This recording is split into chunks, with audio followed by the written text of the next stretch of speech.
2001 to 2006 ADMK period 1.5 லட்சம் அரசு ஊழியர்கள் டிஸ்மிஸ் பண்ணாங்க. டிஸ்மிஸ் பண்ணும்போது அதுல வந்து பஸ் கண்டக்டர் டிரைவர் எல்லாமே டிஸ்மிஸ் ஆனாங்க. அப்ப சென்னையில என்ன பஸ் ஓடுச்சு வந்து டிஎன்எஸ்எஸ்சி டிரைவர். அப்பதான் எங்க அப்பா தூக்கிட்டாங்க அந்த அம்மா. 1.5 லட்சம் பேர் தூக்கி அது பெரிய பஞ்சாயத்து ஆகி கரெக்டா 2003 எனக்கு ஞாபகம் இருக்கு. 2002 2003 சென்னையில பஸ்ஸே கிடையாது. சென்னையில மட்டும் இல்ல, எந்த ஊர்லயுமே பஸ் கிடையாது.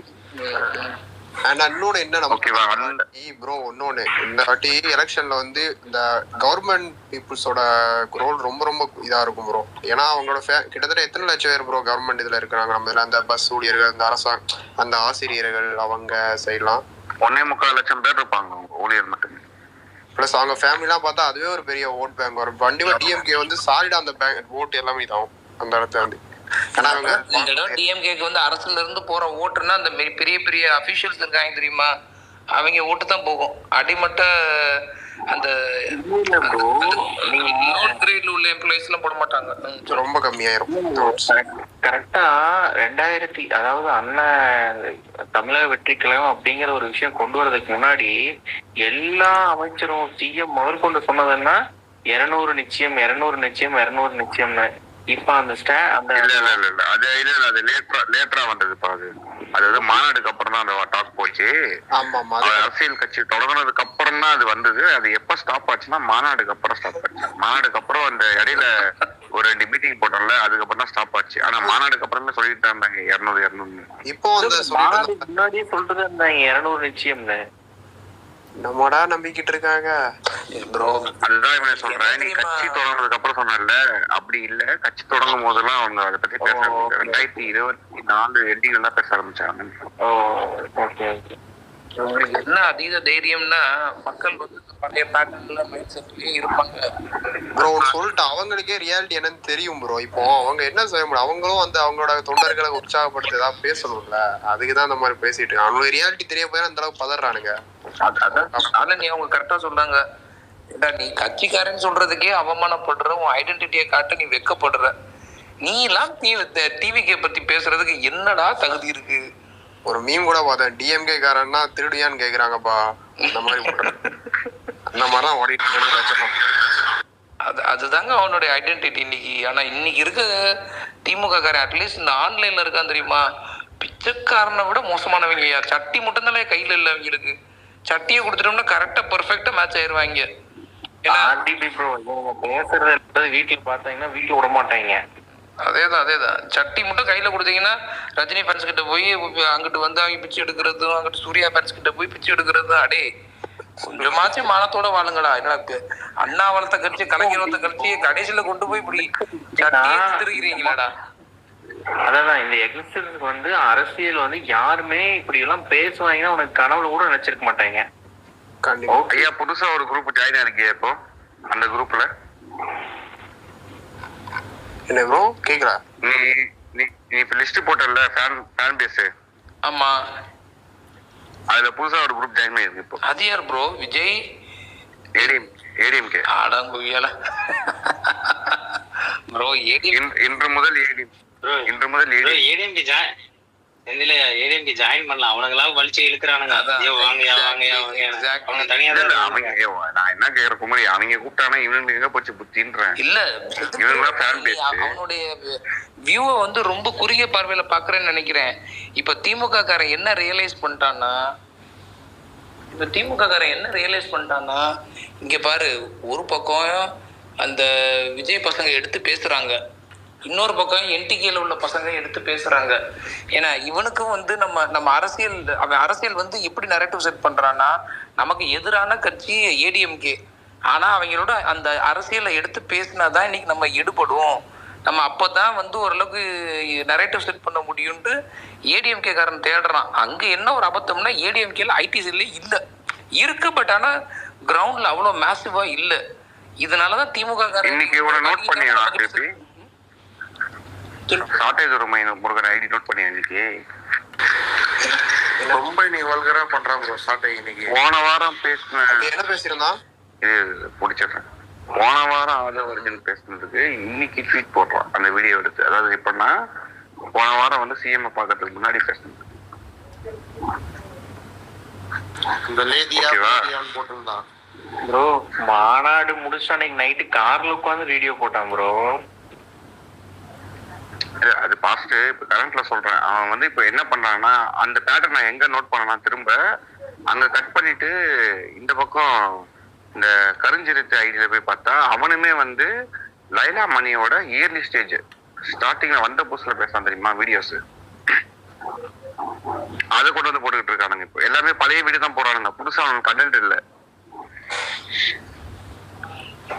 திமுக காரனுக்கு அதான் சொல்றேன்ல, எங்கேயாவது ஏதாவது தூக்கிட்டு வருவான் ப்ரோ. இவனெல்லாம் போய் நினைச்சு நம்ம யோசிச்சுட்டு இருந்தோம்னா இங்க அரசியலே பண்ண முடியாது. இவன் என்ன அவதூறு பரப்புனாலும் சரி, நம்மளை எவ்வளவு இது எடுத்து சொன்னாலும் சரி, நாங்க நம்ம கேள்வி கேட்கறதையும் நிறுத்த போறது இல்ல. இவன் நம்மளை தவிர்த்து வேற இங்க யாரும் அரசியல் பண்றதுக்கு ஆன்லைன்ல அவனுக்கு களமும் இல்லை. இவன் அதிகபட்சம் போனானா அந்த நாலு கிழவிங்க வந்து காலையில ஆனவொடனே வீட்டுல இந்த முச்சந்தியில உட்காந்து கதை பேசுற மாதிரி போயிடுவாங்க. ரஜினி ரசிகர்கள் வந்து அவன் இந்த டிஎம்கே காதுல இதெல்லாம் காய்ச்சி ஊத்துக்கடான்ட்டு வரவன் போறவன்லாம் டிஎம்கே காதுல காய்ச்சி ஊத்திக்கிட்டு இருப்பான். இவங்களும் வாங்கிட்டு உட்காந்துருப்பாங்க. சச் ஷேம் ஃபார் திஸ் பார்ட்டிங்க. அதான் சொல்றேனே, இவங்க ஆனா இது நமக்கு ஒரு நல்ல அட்வான்டேஜ் தான் ப்ரோ. இந்த மாதிரி ஒரு நம்மளும் இப்ப ரீசெண்டா நான் நடுவில் எல்லாம் கொஞ்சம் பார்க்கும்போது கூட ஓரளவுக்கு டிஎம்கேல பேச்சாளர்கள் ஆன்லைன்ல எடுத்து பேசுறதுக்கு விஷயம் கருத்தா பேசுறதுக்கு இருந்தாங்க. ஆனா இப்போ ஒரு தற்கொலை கூட்டம் இருக்காங்க தெரியுமா, இந்த கேங்க மட்டும் மெயின்டைன் ஆச்சு பாஸ், நம்ம தான் கிங்கு, இவெல்லாம் தும்சம் மட்டும் அடிச்சு வரட்டி விட்டு ஓடிடலாம். நம்ம சைடே, அதாவது அண்ணா தளபதி சைடே எல்லாருமே வந்துட்டு டைம் லைன்லாம் எப்படி இருக்கு இப்ப பார்த்தா ஃபுல்லா அரசியல் எல்லாம் கேள்வி கேட்கறாங்க. இந்த ஒரு ஃபேன் பேஸ் எல்லாரும் கேக்குறாங்க. இன்னும் ஒரு 2-3 மாசம் அது எலெக்ஷனுக்கு போகும்போது ஜனவரி பிப்ரவரிக்கும் போதுல எல்லாருமே ரொம்ப தெளிவாயிருவாங்க. ஒரு 5 பேர்த்து வந்துட்டு இப்போ நுழைஞ்சிருக்கிறாங்க, மற்ற ஃபேன்ஸோட நுழைஞ்சிருக்கிறாங்கன்னா அந்த 5 பேருமே வந்துட்டு ஜனவரி பிப்ரவரிக்கும் போது எல்லாம் ஈக்குவல் ஆயிடுவாங்க. எல்லாத்துக்குமே அரசியல் தெரியுதோ தெரியலையோ பேசுறத வச்சு அவங்க கேக்குறாங்க. இல்ல ப்ரோ, ரஜினி ஃபேனே ஒருத்தர் வந்து நம்ம ஸ்பேஸ்ல பேசினாரு. Rajini fan sorry Suriya fan. என்னங்க எங்க பசங்க வந்து நாங்க ஸ்பேஸ் போட்டிருந்தவங்க திடீர்னு வந்து சும்மா மேலே ஏறி உட்காந்துக்கிட்டாங்க எங்க ஸ்பேசஸ்ல. அவங்க வந்துட்டு நாங்க கூட சரி ஏதோ நம்ம அந்த ஃபேன் ஃபைட்டுக்கு தான் பேசுறாங்கன்னு பார்த்தோம்னா அவங்க என்னென்னமோலாம் பேச ஆரம்பிச்சிட்டாங்க, ரொம்ப தப்பா அப்படின்னு சொல்லிட்டு அவன் பயப்படுறான். ஸோ இவன் வந்து வாலண்டியரா உள்ள பூந்து இது பண்றாங்க அவனுக்கு. அதுலயும் வந்து ரஜினி ஃபேன்ஸ்ல உட்காந்துருக்காங்களே, அது என்ன ஒரு பியூட்டின்னா, சரிடா நீங்க ஏதோ ஒன்று முயற்சி பண்ணணும், ஒரு நரேட்டிவ் செட் பண்ணணும் முயற்சி பண்றீங்க, அதை பண்றதையாவது உருப்படியா சேர்ந்து பிளான் பண்ண மாட்டீங்களா? நீ எடுத்துட்டு ஒரு ஸ்கிரிப்ட் 2 வாரம் கூட தாங்கல, நீ என்ன கண்டென்ட் ரெடி பண்ற? இதுல பேச்ச பார்க்கணும். வானத்துக்கு வாயை விட்டோம்னா பூமி இங்க ஆரம்பிச்சு திரும்பி சுத்தி வாயை ஒரு பக்கம் இழுத்து கொண்டு வந்து தச்சிடலாம் இன்னொரு பக்கம், அந்த அளவுக்கு வாய் பேசுறேன். ஆனா செயல்ல ஒரு மண்ணியும் காணா. ஏண்டா ஒரு கண்டென்ட் எடுத்தேன்னா அது சாலிடா நிக்கணும். என்ன தூரம் தோற கேள்விங்க மாதிரி உட்காந்துட்டு ஐயோ இதாகி போச்சு ஐயோ இதாகி போச்சுன்னா what man? Funny guys comedy பண்ணிட்டு திடுறாங்க எல்லாரும். சரி நமக்கும் பொழுது போதில்ல, இவங்க உட்காரி வைக்கிறது, இவங்களை விட்டா நம்மளுக்கு வேற என்டர்டைன்மெண்ட் பீஸும் யாரும் இல்லை. சரி எடுத்து போட்டு நம்மளும் என்ஜாய் பண்ணிக்கிறோம். செம்மையா கலாய்க்கிறீங்க கம்பேர் பண்ணி ப்ரோ. நான் அவங்க நடந்துகிட்ட செயல்களை அப்படியே கொஞ்சம் ரியல் லைஃப் கூட ரிலேட் பண்ணி சொல்றேன். அவங்க அப்படிதான் பிஹேவ் ஆக்சுவலா எனக்கு தெரிஞ்சு அங்க ஒரு சபரின்னு ஒரு ஜோக்கர் இருக்கான். இந்த ஜோக்கு பையன் என்ன சாப்பிடுறான்னு தெரியல, சாப்பாடு சாப்பிடுவானா இல்ல வேற ஏதாவது சாப்பிடுவானா இல்ல வாயில சாப்பிடுவானா எதுல சாப்பிடுவான்னு தெரியல. இந்த மாதிரி ஜோக்கர் பசங்க இருக்கிற வரைக்கும் அந்த கட்சி ஜோக்கர் தான். அவன் இந்த ஹக்கீன்னு ஒருத்தாங்க எல்லாம் இவனுங்க கேம்பெயின் பண்றதுக்கு மக்கள் கிட்ட போயிட்டு இவனுங்க பண்ணதை வச்சியோ இல்ல இத்தனை வருஷம் நாங்க கட்சி 75 வருஷம் கட்சி எல்லாம் வீட்டெல்லாம் எடுத்து பாரு குமரி. இந்த கிளவுனிஷ் இந்த மாதிரி நான் அப்பயே போட்டிருப்பேன். இப்போ நம்ம இப்போ இருக்க ரீசெண்டாக இப்போ இருக்க ஐடி செல் வந்து கொஞ்சம் ஓரளவுக்கு யாருமே பெருசாக அவங்களை எதுக்குறது போது ஒரு டீம் இருந்தது தெரியுமா. நான் அப்பயே போட்டிருந்தேன், இவங்க எல்லாம் சரியான கிளவுனு. அறிவாலயம் வந்து முந்திலாம் வந்து அறிவுக்கு பஞ்சமா என்னன்னு தெரியல. அறிவாலயத்தில் இப்படி வெறும் தற்கொலைகளாக கூட்டிகிட்டு வந்து கோமாளிகளாக வளர்த்து வச்சுருக்காங்க. இந்த கோமாளிங்க ஒரு நாள் உங்க கட்சி நடு தெருல விட்டுருவாங்கன்னு நான் போட்டிருப்பேன். என் பழைய ட்வீட் எடுத்து பாரு. எங்க டிபேட்ல வந்து இவங்க அடி வாங்கும்போது நான் திமுக கட்சிக்காரன் இல்ல ஆதரவு காலன்னு சொல்றான் பாத்தீங்களா, அந்த இது இப்ப வினையாயி போச்சு. இப்ப அவங்களுக்குள்ள அடிச்சுக்கிறாங்க, யாரு பரம்பரை திமுக காரன், யாரு விசிகா காரன், அங்க போயிட்டு இருக்காங்க அவங்க. இப்ப இருக்க கூட்டம் தற்கொலை கூட்டம் ப்ரோ. அது வரைக்கும் நம்ம உறுதியா சொல்லலாம். ஆக்கப்பூர்வமான அரசியல் அவங்க தெரியாது, ஒரு மணி தெரியாது. போய் திமுக காரன்ட்ட கெஞ்சுறான்னா அவன் எப்ப என்ன நிலைமையில இருப்பான்றத நீ யோசிச்சு பாரு. அதாவது ரஜினி கிட்ட அதிமுக காரங்க கெஞ்சுறான். அதிமுக காரன்ட்டே போய் கெஞ்சுறாயா, நீ வாயா, நீ எதுக்கு அஜித்துக்கு விஜய் காண்டி போய் பேசுறேன்ட்டு திமுக காரன் அதிமுக காரன்ட்ட கெஞ்சுறான். நான் நீ ஒரு ரெக்கார்ட் வச்சிருந்தேன், ஒரு ரெக்கார்டு அதுலதான் பார்த்தேன்னா. ஆமாமா, ரொம்ப தெரியல யாரும் நான் பார்க்கல, ஆனா கேட்டுக்கிட்டு இருந்தாங்க, நீ எதுக்கு விஜய்க்கு எது பேசுற, நீ தான்டா நமக்கு எதிர்கட்சி, நீங்க பேசுங்கடா. நினைச்சேன் டேய் நீங்க படுத்தே விட்டான் ஐயன்ற கணக்கா கடைசியில போய் சாப்பிட்டு விழுந்துட்டீங்களடா கடைசியில. ஐயா கரிஸ்மாட்டிக் லீடர் சொன்னா ஏத்துக்க முடியலையா? ஏமா கரிஸ்மாட்டிக் லீடர் சொன்னா ஏத்துக்க பாய் வந்து ஏடிஎம்கே காரங்களையும் போட்டு அடிச்சிருந்தாப்டி தந்தி டிவில. ஆமா ப்ரோ, தந்தி டிவி இன்டர்வியூ பாத்தீங்களா? ஆமா ஆமா, எனக்கு என்னமோ வந்து ஓபிஎஸ் நம்ம கூட வரதானே நமக்கு பேகேஜ் ஆயிடுமா இல்ல அட்வான்டேஜ் ஆகும்? யார சொல்றீங்க? ஓபிஎஸ்? ஆமா ஆமா, தந்தி டிவில இன்னைக்கு டிபேட் அதுதான் இன்னைக்கு. ஓஹோ, இவனுங்க குறிப்பிட்ட ஒரு ஒரு ரீசன்ல மட்டும் தான் ப்ரோ அவருக்கு வாய்ஸ். தமிழ்நாட்டு முழுக்கெல்லாம் பெருசெல்லாம் அவருக்கு வந்து ஒரு ஒரு ஒரு 10 தொகுதிக்கு ஓபிஎஸ் ஓகே. அது சவுத்துல தான், இந்த தேனி இந்த மாவட்டத்தை ஊத்தி மட்டும் அவருக்கு கொஞ்சம் ஒரு இது இருக்கு. ஐயா அவரை தள்ளி வைக்கிறதே நமக்கு நல்லது. அவருக்கு ஓட்டு போட்டு ஜெயிக்க வச்சுட்டு அவர் டக்குனு பிஜேபி போயிடுவாங்க. அந்த டிபேட்லயே கூட சொல்லியிருந்தாங்க, இப்ப நாளைக்கோ 2 நாள்ல மோடி இங்க வராரு, அதை வந்து பாக்குறதுக்காக அப்பாயின்மெண்ட் கேட்டிருக்காராம் இவர் ஓபிஎஸ். அப்படி ஓபிஎஸ் அப்பாயின்மெண்ட் கொடுக்கலன்னா நாங்க விஜய் கிட்ட சந்திப்போம் அந்த மாதிரி பேசுறாங்க. சும்மா டிஎம்கே உடைய மீடியா செட்டிங்ஸ். நம்ம அண்ணன் வந்துட்டாப்ல, வாங்கினேன் ஓபிஎஸ் எல்லாம் அந்த தெருப்பக்கம் கூட விஜய் விட மாட்டாரு, ஓடுறான் அவரு இந்த கேட்டீங்க மாட்டாரு.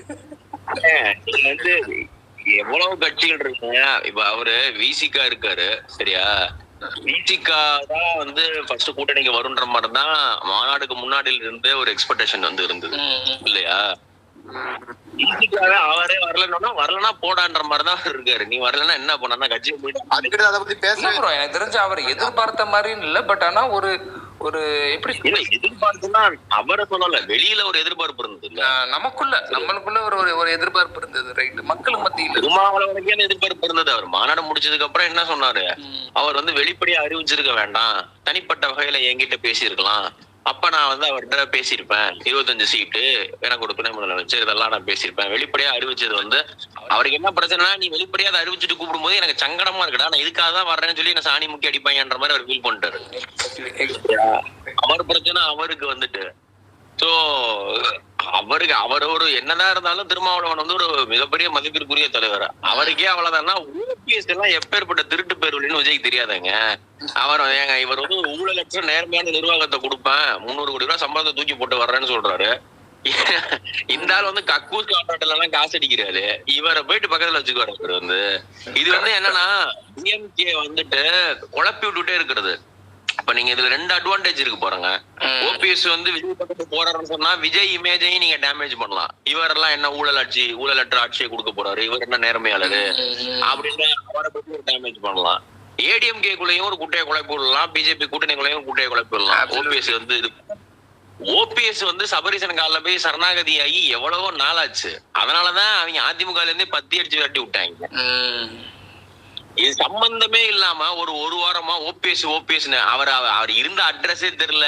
அவர் வீட்டு வாசல்ல அவர் டீ கடையில கூட எவனுமே டீ குடிக்கிறது கிடையாது. இப்ப எல்லாரும் இல்ல பெண்ணு எவ்வளவு யோசிச்சிருப்பான் பாருங்க. எழுதுகோள் விடிய உட்கார்ந்து அவங்க யோசிக்கிறது வெறுமனே இந்த மாதிரி வெறும் ஒரு வறட்சியான ஒரு கடைந்தெடுத்த இதுதான் அவங்க இந்த மாதிரி இதெல்லாம் ராஜதந்திரமாடா அப்படின்ற மாதிரிதான் இருக்குது.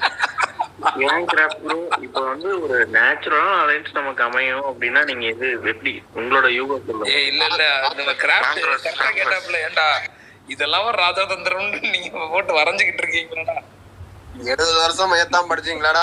அந்த கிளவி தூக்கி போடுமே அந்த நீங்க பாத்தீங்கன்னா நீங்க முதல்ல பேசிட்டு இருக்கும்போது கூட சொன்னீங்கல்ல, இப்ப வந்து டிஎம்கே விசஸ் ஏடிஎம்கேன்னு இந்த நேரட்டிவ் இருக்கணும்னு நினைக்கிறாங்க அப்படின்னா, இந்த மாதிரி பேசிட்டு இருக்கும்போது கூட இந்த பேரலை பொறுக்கிகள் பத்தி சில திமுக காரர்களே எழுதியிருந்தாங்கல்ல, இவங்க எல்லாம் எதுக்கு பேசுறாங்க, இவங்க தேவையில்லாம இவங்க மைலேஜுக்காக பேசிட்டு இருக்காங்க அப்படின்ற உன்னோட மாற்றம் தெரியும். அவங்கள திட்டுறது எல்லாமே 60+. அவங்கள திட்டுற திமுக காரர்கள் எல்லாருமே குறைஞ்சபட்சம் 50+, 60+. அவங்க கண்ணுக்கு என்னன்னா, நான் அன்னைக்கு கூட சொன்னேன், இப்போ வந்து அதிமுக எடப்பாடி வந்து போயிட்டு கிரவுண்டுக்கு போறதுனால என்ன நடக்குது அப்படின்னா, 45-50 வயசுக்கு மேல இருக்கக்கூடிய ஆட்கள் இருக்காங்கல்ல. ஆமா.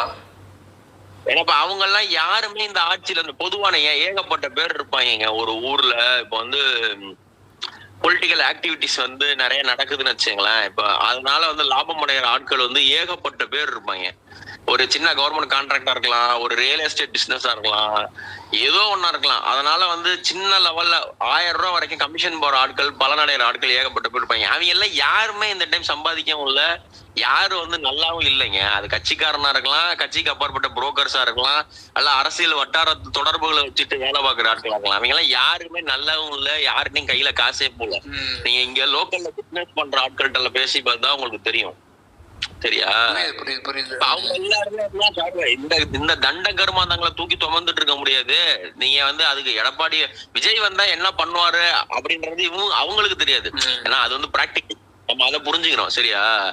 ஏன்னா விஜயோட அரசியல் எப்படி இருக்கும் அப்படின்னா, இப்ப அவர் ஒரு நேர்மையான ஊழலற்ற ஒரு மக்களுக்கு ஆதரவான எல்லாத்திலையும் மக்களை முதன்மைப்படுத்துற ஒரு அரசியலை வந்து விஜய் செஞ்சிருவாரு. ஆனா இவங்களுக்கு இந்த மாதிரி ஒரு மாதிரி எல்லாமே அந்த வழக்கமான அரசியல் வாழ்க்கைக்குள் பாணிக்குள் ஊறி போனவங்களுக்கு வந்து அதை பத்தி தெரியாது. அவங்க எல்லாம் இன்னைக்கு நேச்சுரலா ஏடிஎம்கே தான் ஒரு சாய்ஸா பார்ப்பாங்க. ஏடிஎம்கேனா பிரச்சனை இருக்காது அப்படின்ற மாதிரி ஒரு சாய்ஸா பார்ப்பாங்க. அவங்க எல்லாரும் இந்த பக்கத்து திரள்றது வந்து இந்த 50+, 60+ திமுக ஆட்களுக்கு இப்பவே தெரிய வந்துடும். உங்களுக்கு புரியுதா? ஓரளவுக்கு அவங்க இது பண்ணிடுவாங்க, ப்ரெடிக்ட் பண்ணிடுவாங்க. இது இவங்க எல்லாம் வேலைக்கா மாட்டாங்க.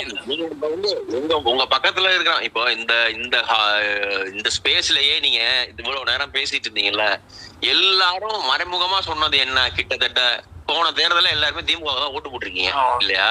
எக்ஸாக்ட்லி.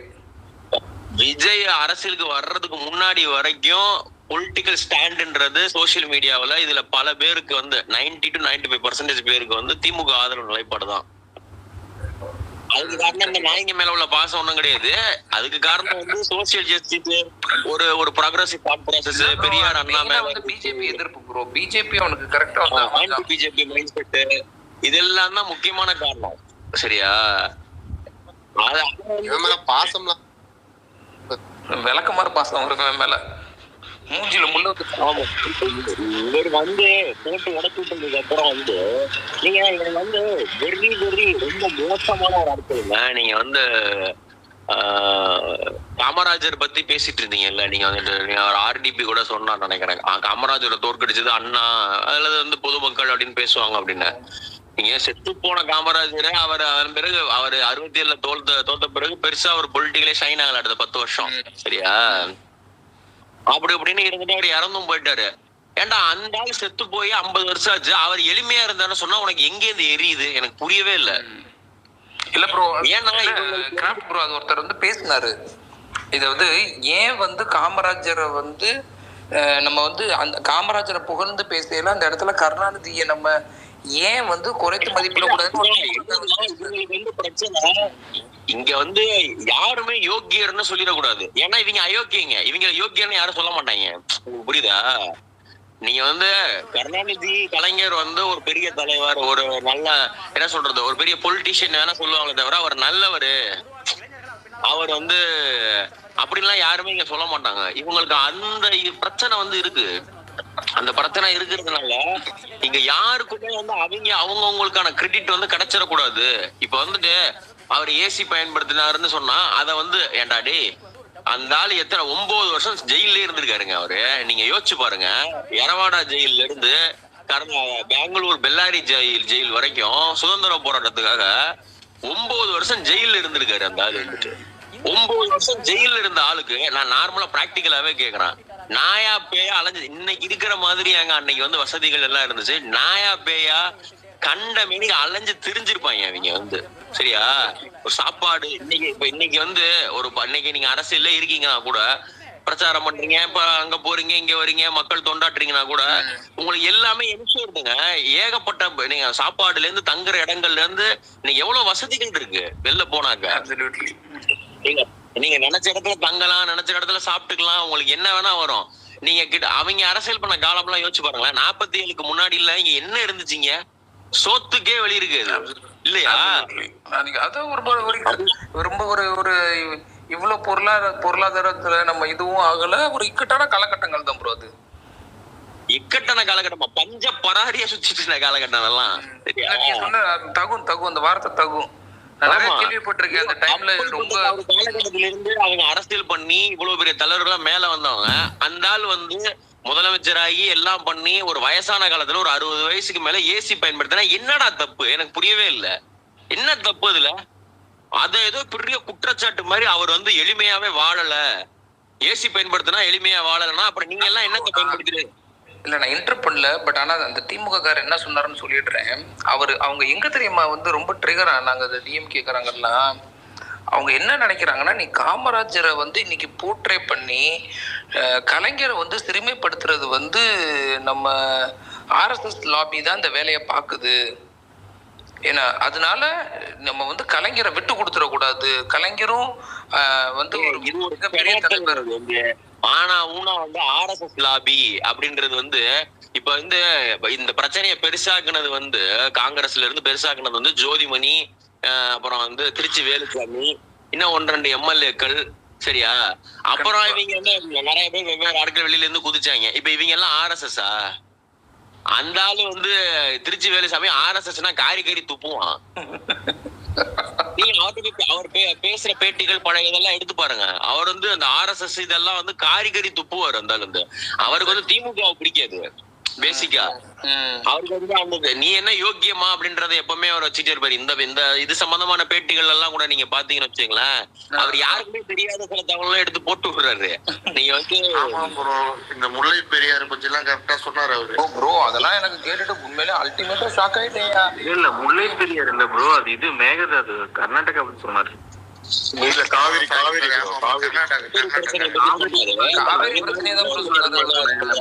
கூட ஒரு இன்டர்வியூ சொல்லக்கூடாது அப்படின்னு சொல்லி சொன்னாரு. நம்ம ஒரு ஆளா பேசுவோம் டிபிடி அந்த கிராஃப்ட் முடிச்சிருட்டா. இல்ல அவரு காவிரி பிரச்சனையை பத்தி என்ன சொல்றாருன்னா 1977ல எம்ஜிஆர் வந்து ஆட்சிக்கு வந்ததுக்கு பிறகு அங்க வந்துட்டு கர்நாடகால ஒரு சீஃப் மினிஸ்டர் இருக்காரு, பேரு சொன்னாரு டக்குன்னு எனக்கு மறந்துருச்சு. இவங்களும் எம்ஜிஆரும் அந்த சீஃப் மினிஸ்டர் சேர்ந்து என்ன இது பண்றாங்கன்னா, அங்க சென்ட்ரல்ல அப்போ வந்து காங்கிரஸ் ஆட்சி கிடையாது. காங்கிரஸ் ஆட்சி இல்லாம இவர் வந்து ஜனதா கட்சி ஆட்சிக்கு வந்து மொரார்ஜி தேசாய் வந்து பிரதமர் ஆயிடுறாரு. அதனால வந்துட்டு இங்க பாரு அங்க கர்நாடகா முதலமைச்சர் என்ன சொல்றாருன்னா, இங்க பாரு நான் காங்கிரஸ், நீ அதிமுக, நீ வந்து தேர்தல்ல அவங்களோட கூட்டணியில இல்ல, நானும் அவங்களோட கூட்டணியில இல்ல, நம்ம வந்து ஒற்றுமையா இருந்து இதுல முடிவெடுக்கிறோம்னா நம்மளை போட்டு தாக்கிடுவார் மொரார்ஜி தேசாயி. அதனால நம்ம 2 பேரும் அக்ரிமெண்ட்டுக்கு போயிடுவோம்னா அந்த 1924ல காவேரிக்காக போடப்பட்டிருந்த ஒப்பந்தம் வந்து முடிஞ்சிருச்சு. திருப்பி அந்த ஒப்பந்தத்தை ரினியூ பண்ணி நம்ம வந்து யாருக்கு எவ்வளவு தண்ணின்னு ஷேர் பண்ணி ஒரு அக்ரிமெண்ட்டுக்கு போயிடுவோம்னு சொல்லி 320 டிஎம்சி வந்து தமிழ்நாட்டுக்கு அப்படின்னு சொல்லி இது பண்ணி ஃபைனல் பண்ணி கையெழுத்து போடுறதுக்கு எல்லாம் ரெடி பண்ணிட்டாங்க. இவர் கருணாநிதி அந்த கையெழுத்து போடுறதுக்கு முதல் நாள் இவ உட்காந்து முரசொலியில எழுதி என்ன பிரச்சனை பண்ணிருக்கிறாருன்னா, பாருங்கள் என்னதான் இருந்தாலும் அவர் ஒரு மலையாளி தானே எம்ஜிஆர், அவர் வந்து அதனாலதான் வந்து கேவலம் 320 டிஎம்சிக்கு ஒத்துக்கிட்டு நம்மளை வந்து இந்த மாதிரி வஞ்சிக்கிறாரு, அவருக்கு அந்த தமிழ் உணர்வு இல்ல பாருங்க அப்படின்னு சொல்லி எழுதி பெரிய பிரச்சனை பண்ணி விட்டாரு. இந்த கேவலமான வேலையை இவங்க பாப்பாங்க, நாளைக்கு நமக்கும் பாப்பாங்க. நீங்க ஒரு பெரிய பிரச்சனை வந்து ஜாதி கலவரத்தை மத கலவரத்தை தூண்டிடுவாங்க.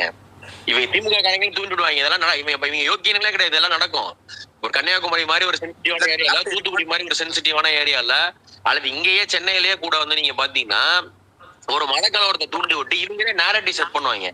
என்ன இருந்தாலும் விஜய் வந்து ஒரு கிறிஸ்டியன், அவருக்கு எப்படி இந்த இந்துக்கள் வழி புரியுதுன்னு இவங்களே கூட நீங்க ஒரு ஒரு ஒரு ஒரு திருத்தத்தை மட்டும் சொல்லிடுங்க. ஏன்னா இவங்க கீழே உட்காந்து சில பேர் ரெக்கார்ட் பண்ணிருப்பாங்க. இங்கே பாருப்பா, நாங்க தப்ப கூட ரொம்ப தைரியமா செஞ்சோம்னு சொல்லிட்டு கிராஃப்ட் சொல்றதை விட அவங்க சீஃப் மினிஸ்டரே சொல்லியிருக்காரு ப்ரோ, நாங்க தப்ப கூட தைரியமா செய்ய சொல்லியிருப்போம்ட்டு. வேணும்னா வீடியோ மேல பின் பண்ணி விடுறோம். இல்ல ஏங்க இவ்வளவு மறுநாள் அக்ரிமெண்ட் சைன் பண்ண போற நேரத்துல 320 டிஎம்சின்னு கையெழுத்து போற நேரத்துல எம்ஜிஆர் மலையாளின்னு ஏன் எம்ஜிஆர் வந்து திமுக பொருளாளராக இருந்தப்ப அவர் மலையாளின்னு உனக்கு தெரியாதா? எக்ஸாக்ட்லி. நீ அதே தான் இப்ப வரைக்கும் சொல்லிட்டு இருக்கீங்க. நீங்க எம்ஜிஆர் வந்து திமுகவில் இருந்து வளர்ந்தா சரிடா பெண்ண, அவர் திமுக இருந்து வளர்ந்தப்ப அவர் மலையாளின்னு தெரியாது? அவர் உங்களை விட்டு உங்களை காரி துப்பிட்டு வெளில போனதுக்கு அப்புறம் தான் உங்களுக்கு தெரியுமா அவர் மலையாளின்னு? காரி மட்டும் தூள செருப்பால் அடிச்சுட்டு போனார். திமுக காரன் இவங்க இன்னைக்கெல்லாம் யோக்கிய மாதிரி நம்ம கிட்ட வந்து பேசுறதும், ஏண்டாடி உன் அரசியல் எல்லாம் கொஞ்சம் உன்னிப்பா பார்த்தோம்னா சாக்கடையோட கேவலமா இருக்கீங்க. ஆனா நீ மத்தவன விமர்சனம் பண்ற பாத்தியா, அதுவும் கொச்சை விமர்சனம் பண்ற பாத்தியா. அந்த 320 டிஎம்சி வந்து எம்ஜிஆர் அந்த அக்ரிமெண்ட் போடுறதா இருந்துச்சுல்ல, கட்சியில கலைஞர் வந்ததுக்கு அப்புறம் போட்டது வெறும் 185 டிஎம்சிக்கு. ஓகே, 12 வருஷம் கழிச்சு 1989 வரைக்கும் இழுத்து அப்புறம் இவரே 185 டிஎம்சிக்கு போட்டிருக்காரு. ஆனா இதுக்கு வந்து அதுக்கு வந்து அவங்க நிறைய வியாக்கியானம் கொடுப்பாங்க. இல்ல அது வந்து நாம ஒண்ணு கொஞ்சம் கூட உரிமையை விட்டு கொடுக்கல, அதுல வந்து இப்படி அதுல வந்து அப்படி அப்படின்னு வியாக்கியானம் வந்து கொடுப்பாங்க. அதையுமே இவங்க எல்லாம் எப்படி பில்டப் பண்ணுவாங்க. அது வந்து கலைஞருடைய ராஜதந்திரங்கள். இதெல்லாம் வந்து சுமூகமா சமாதானமா போயிடுவாரு, தேவையில்லாத பிரச்சனைகளை உண்டாக்க மாட்டாருன்னு. ஏன்டா பிரச்சனைனா திருப்பிக்கிட்டு அவர் வந்து நீ இசைவாளருங்கிறனால தானே உனக்கு வந்து காவிரி டெல்டால இருக்கக்கூடிய வந்து கல்லர்களுடைய அல்லது விவசாய பெருங்குடிகளுடைய உணர்வுகள் தெரியலன்னு அதிமுக உனக்கு கேட்க மாட்டான். உங்களுக்கு புரியுதா? புரியுது. அது அந்த மாதிரி வித்தியாசமா இருக்காங்க ப்ரோ. இந்த திமுகவுடைய வரலாறு திருப்பி பார்த்தோம்னா ஒரு பக்கத்தையும் படிச்சோம்னா நாரி தொலைது. ஏண்டா எவ்வளவு மோசமாடா இருப்பீங்க. யாருக்குத்தான் நீ ஆட்சி பண்ணீங்க? சும்மா பேருக்கு ஒரு 4 திட்டம் 5 திட்டத்தை போட்டுட்டு இதை வச்சு கம்பு சுத்துறாங்க ப்ரோ. இப்ப அண்ணாலாம் ஒரு ஒன்னை இன்ட்ரடியூஸ் பண்ணாரு, வரலாறுல ஆண்டாண்டு காலமா நிக்குதியா. அந்த மாதிரி கலைஞர் பண்ணின ஒரு, அதாவது நான் சொல்றது ஒரு வரலாற்றையே இன்னைக்கு மொத்த இந்தியாவுமே திரும்பி பார்த்துச்சு. தமிழ்நாட்டுக்குன்னு ஒரு பேர் வைக்கல, மெட்ராஸ் பிரசிடென்சிய தமிழ்நாடுன்னு மாற்றும் போது அது பேர் கிங் மேக்கர். அதுதான்டா அந்த ஆளுமை. அது உங்க கட்சியில என்ன நீங்க பண்ணீங்க? அதுக்கப்புறம்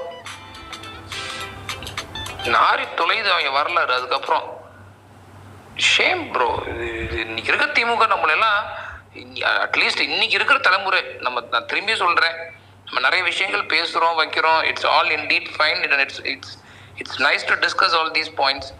பட் ஆனால் நீ வரலாற பேசிக்கிட்டே இருந்தேன்னா இன்னைக்கு திமுக உனக்கு பண்ற துரோகம், உன் புள்ள வந்து நம்மளோட அடுத்த தலைமுறைக்கு தான் அது பாதிப்பு.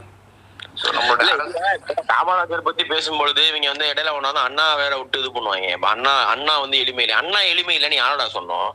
அண்ணா எளிமையா இருந்தாருன்றனாலதான் அவர் செத்து போன 1 கோடி பேர் வந்து ரோட்ல நின்னா இல்லையா? எக்ஸாக்ட்லி. அதெல்லாம் இங்க யாருமே அவங்க அந்த தலைவர்களுக்கான கிரெடிட்டை வந்து தமிழ்நாடு கொடுக்காமல் இருந்ததே கிடையாது. அவர்கள் யாரா இருந்தாருங்க, அவங்க எப்படி வாழ்ந்தாங்கிறதெல்லாம் வந்து மக்களுக்கு தெரியும். அதுக்கான மரியாதையையும் அதுக்கான இதையும் வந்து கண்டிப்பா அவங்க வந்து கொடுத்துருக்காங்க. இவங்களுக்கு என்ன எரிச்சல்னா, அப்போ காமராஜர் எளிமையா இருக்காருன்னா நம்ம வந்து இப்ப 30 குட்டி போட்டு 30 குட்டிக்கு 30 குட்டி போட்டு உட்காந்து வலிச்சு தின்னுட்டு உட்காந்துருக்காம இப்ப வரைக்கும் மீடியா பிசினஸ் வேற என்ன ஊர் உலகத்துல என்ன கான்ட்ராக்ட் எடுத்தாலும் நம்ம தான் எடுத்து தின்னுகிட்டு இருக்கோம். இப்ப அடுத்த சேட்டலைட் பிசினஸ்ல இருந்து இது வரைக்கும் நம்ம மாப்பிள்ள வந்து பிசினஸ் ஆரம்பிச்சிட்டாரு. இதையெல்லாம் காமராஜர் எளிமையா இருக்காருன்னு சொன்னா நேரா வந்து சபரீசன் மூஞ்சிலையும் உதயநிதி மூஞ்சிலையும் காரி துப்புற மாதிரி இவங்களுக்கு ஃபீல் ஆகுது சைக்காலஜிக்கலி. என்ன வந்து நம்மள செருப்பால் அடிக்கிறாங்க அப்படின்ற மாதிரி. நீ வந்து காமராஜர் எளிமையா இருக்காருன்னா இவன் ஹம்மர் கார்ல சுத்திட்டு இருக்கிறதும் ரேஞ்ச் ரோவர்ல சுத்திட்டு இருக்கிறதும் ஞாபகம் வந்துருது இவங்களுக்கு. நம்மள எங்க இந்த காரை விட்டுட்டு எங்க இறங்க பிடிவாங்களோ அப்படின்னு அந்த பதட்டத்துல வந்து அடுத்தவங்கள அவரை போய் கேவலப்படுத்திட்டு இருக்கிறது. இவங்களுக்கு ஆர்எஸ்எஸ் பத்தி ஆனா உன்னா வந்து நீங்க எடுத்து பாருங்களேன், இந்த பிரச்சனையா அவர் ஓகே. ஆக்சுவலி வந்து இதுல ஒரு விஷயம் என்னன்னா, திருச்சி சிவா வந்து அவர் பெரிய ரொம்ப கேவலமாலாம் அவர் வந்து பேசல. அவர் ஏதோ ஒண்ணு சொல்லியிருக்காரு, அது சர்ச்சையாயிருச்சு. அத வந்து அவர் அப்படியே மன்னிப்பு கேட்டு அல்லது இது பண்ணி அதை முடிச்சிருக்கலாம் வந்துட்டு. ஆனா வந்து நாங்க காமராஜர் பர்னிச்சரை உடைக்கிறோம் அப்படின்னு இறங்கி செருப்படி வாங்குறது இருக்குல்ல ப்ரோ. அதுதான் சொல்றேன். இப்ப நீ கரெக்டா பாயிண்ட்டுக்கு வந்து இன்னைக்கு இருக்கிற திமுக காரனுக்கு, அதாவது இந்த அதுவும் குறிப்பா ஆன்லைன்ல இருக்க திமுக காரனுக்கு ஒரு கீழே நடந்த ஒரு தப்ப அது எப்படி ஹேண்டில் பண்ணுன்ற மெச்சூரிட்டியே இல்லை ப்ரோ. அதான் அடிச்சடிச்சு சொல்றேன். இன்னைக்கு இருக்கிற திமுக காரன் கம்பு சுத்ததான் லைக்கு. அதை தவிர ஒரு மண்ணாங்கட்டி மண்டையில கிடையாது. மண்டையில மூளையை கழட்டி வச்சு என்ன வெறும் உள்ள மசாலாவை தான் வச்சிருக்கான் அவன். சரியான அவனோட அந்த ஸ்டூபிடிட்டியோட எக்ஸ்ட்ரீம்ல இருக்கான் ப்ரோ. அவங்க ஒரு ஒரு ஒரு விஷயம் நடந்தது, அதை எப்படி அப்ரோச் பண்ணணும், அதை எப்படி ஹேண்டில் பண்ணணும். இப்போ நமக்கு நல்லதுதான், நம்ம எதுக்கு நினைச்சு வருத்தப்பட. அவங்க கட்சிக்காரன மொத்தமா இந்த உருவி விட்டு ரோட்டை நிக்கிற மாதிரி நிக்க விட்டு போயிட்டாங்க. கடைசியில அவங்க தான் மன்னிப்பு கேட்டுக்கிட்டு. ஆனா எனக்கு உண்மையிலேயே காங்கிரஸ்க்கு இந்த விஷயத்துல பாராட்டுவேன் ப்ரோ. அது அந்த ஜோதிமணி அவங்க பிக்கப் பண்ண டோனா இருக்கட்டும், நம்ம அவர் பேர் என்ன சொன்னீங்க, நம்ம இந்த யூடியூப்ல பேசுவார் திருச்சி வேலுச்சாமி யூஸ் பண்ண டோனா இருக்கட்டும். இண்டீட் ப்ரோ, ஆர்டிபி ப்ரோ நல்லா பாத்தீங்கன்னா ஒன் செட் ஆஃப் காங்கிரஸ் தான் ரியாக்ட் பண்ணாங்க. நீங்க நல்லா பாருங்களேன். அதாவது செல்வ குரூப் வந்து ரியாக்டே பண்ணல. காங்கிரஸ்லயே 4 செக்மெண்ட் இருக்காங்க. அப்புறம் இவர் ரியாக்ட் பண்ணாரு. எனக்கு விஜயகாந்த் வந்து ரியாக்ட் பண்ணாங்க. அந்த ஆக்ரோஷமா போனது இந்த சீஃப் சாரிங்க, நாங்க எல்லாம் ஆட்சி அமைக்க முடியுமா, நாங்க 2 மந்திரி கேட்போம், கேபினெட் எல்லாம் கேட்போம்னு சொன்னதுல யாருன்னு பாத்தீங்கன்னா திருச்சி வேலுசாமி, இன்னொருத்தரும் அவர் பேர் தெரியல. அவங்க 2 பேரும் தான் டிபேட்ல சாரி இதுல யூடியூப்ல உட்காந்து பேசிட்டு இருந்தாங்க. கரண்ட்ல இருக்கிறவங்க வந்து ட்வீட் போட்டாங்க, அதோட முடிஞ்சுச்சு, அவ்வளவுதான். ப்ரோ இன்னைக்கு சமூகம் ஒரு நியூஸ் சொல்லிருக்காரு, பாத்தீங்களா? அது ஆட்சியில் பங்கு நாங்கள் கேட்க மாட்டோம், தமிழக அரசு எப்போதும். பாத்தீங்களா? என்ன ப்ரோ? கம்யூனிஸ்ட் ஆமா, தோழர் சண்முகம் சொல்லியிருக்காரு. பாவீங்களா?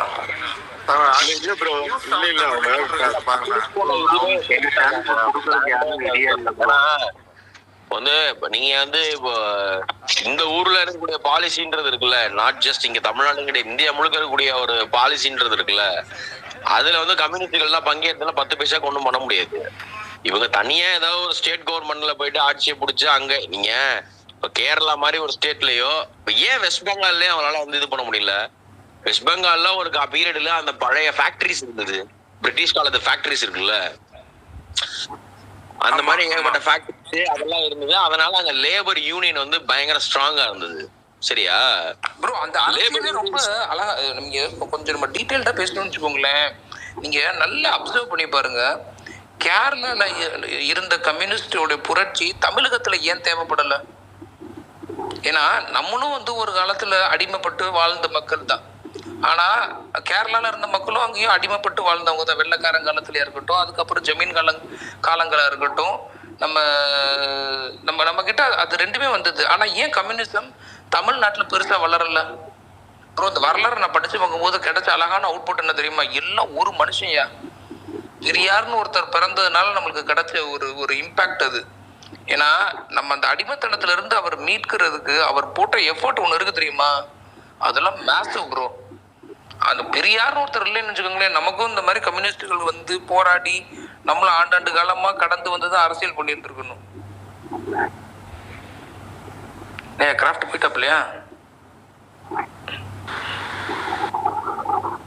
இல்ல அது அது டைம் கிடைக்கும் போது நீங்க கொஞ்சம் இன்டெப்தா பாருங்க. நீங்க உண்மை பெரியார்னு ஒருத்தர் இல்லைன்னா நம்மளும் இன்னைக்கு அந்த அடிமைப்பட்டு வாழ்ந்தேன்னா கம்யூனிஸ்டுகள் நம்மளுக்கு அன்னைக்கு ஏன் தேவைப்பட்டாங்கன்னா ஒரு புரட்சி தேவைப்பட்டது, ஒரு ஒரு ஒரு கட்டமைப்பு தேவைப்பட்டது. ஏன்னா அவங்க கடைசி வரைக்கும் ரொம்ப கஷ்டப்பட்டாங்க கேரளால எல்லாம். அவங்களுக்கான ஸ்பேஸே கிடைக்கல.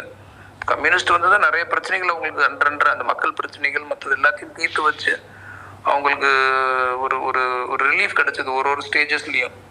பட் நமக்கு நம்ம ஆளு ஆரம்ப காலகட்டத்தில் விட்டு வெளுத்து பிரிச்சு மெஞ்சிட்டாரு. ஏன்டாடே வாகன ராஸ்கல் படம் ராஸ்கல்ட்டு அங்கேயே பொழந்து கட்டிட்டாப்புல. அவரு வேற ப்ரோ. அவர் இப்ப இருக்க காலத்துல இவ்வளவு தீண்டாமையெல்லாம் இருக்குங்க போது அப்பா அம்மா எவ்வளவு இருந்திருக்கும், எவ்வளவு ஃபேஸ் பண்ணிருப்பாரு. அப்பவே அவர் இந்த ப்ரோ நான் ஒரு இன்டர்வியூல பார்த்தேன் 30-40-50 வருஷத்துக்கு முன்னாடி சொல்லியிருக்காப்புல பெண்கள் நீங்க எல்லாம் நிலாவுக்கு போகணும். யோ என்ன சிந்தனையே அவனுக்கு, அப்பா என்ன எப்படி யோசிச்சிருக்காரு பாரு, பெண்கள்லாம் நிலாவுக்கு போகணும்ட்டு. அதுல அந்த காலகட்டத்துல அந்த மாதிரிலாம் இவனுக்காக சிந்தனை வருமானது பெரிய ஆச்சரியம். கண்டிப்பா கண்டிப்பா. யாராச்சும் பெரியார் பத்தி சத்யராஜ் படம் இருக்குல்ல பெரியார்னு சொல்லிட்டு. ஆமா ஆமா ஆமா. அதுல அப்படியே எல்லாமே ஃபேக்ட் அப்படியே இருக்கும் ப்ரோ. கரெக்டா எடுத்துட்டாங்க. ஆமா அவர் ஒரு பெரியாரிஸ்ட் தான். ஆனா அவருக்கு ஒரு பெரியாரிஸ்டுக்கு சம்மந்தமே இல்லை. அவருக்கு தகுதியே சும்மா பேசுற உட்காந்துக்கிட்டு எந்த இதுவும் அவர் குறை கொடுத்து நான் பாத்தீங்க டிஎம்கேவோட இது. ஆனா பிரகாஷ் ராஜ்லாம் பாத்தீங்கன்னா நல்லா பேசுவாருங்க. பிஜேபியை பத்தி பயங்கர இது பண்ணுவாரு. ஆனா இங்க டிஎம்கேவோட இதுல எந்த இதுவுமே அவரோட வாய்ஸ் வரே வராது. சொல்லுங்க சிஎம் பத்தி பேசுறேன்னு சொல்லுவாரு. சிஎம் சூப்பர்னு சொல்லுங்க. என்னது இதெல்லாம் மாத்திட்டீங்க. 3வது பேர் இன்னைக்கு 24 ஹவர்ஸ்ல. ஆமா ப்ரோ. எனக்கு இன்னைக்கு கொஞ்சம் காலம் வரி விட்டாங்க. காலையில ஒரு பேர் வச்சிருந்தேன், கடைசி அந்த பேரோடைய பேக்ரவுண்ட் தெரிஞ்சிருச்சு. அப்புறம் கொஞ்சம் சுதாரிச்சுக்கிட்டேன். டேய் ப்ரோ ஆனா அரசியல் இருக்கா? ஆமா ப்ரோ. பட் ஆனா அது தேவையில்லாம நேத்து ஒரு விஷயம் ஆகி போச்சு ப்ரோ. அதுதான் நானும் ஒரு ஆர்வ குளர்ல மாத்திட்டேன். பிறகு நம்ம அது உன்னிப்பா கவனிக்காம விட்டுருக்கேன் அப்படியோ. அதுக்கப்புறம் டீட்டெயில்ஸ் தெரிஞ்ச பிறகுதான் சரி ரைட். ப்ரோ இப்ப அந்த கம்யூனிஸ்ட் ஏன் இவ்வளவு ஓப்பனா இந்த மாதிரி ஸ்டாண்ட் கொடுக்குறாங்க ஒன்னும் புரியல. இது எதனால நாங்க கேட்க மாட்டோம். இப்ப அவங்க போய் சரண்டர் ஆகிற மாதிரி இருக்கு கேம் கேட்கிட்டேன். ப்ரோ இல்ல நீங்க ஒரே ஒன்று சொல்லிக்கிறேன் சாரி. 2021 எலெக்ஷனுக்கு முன்னாடி டிஎம்கே வந்து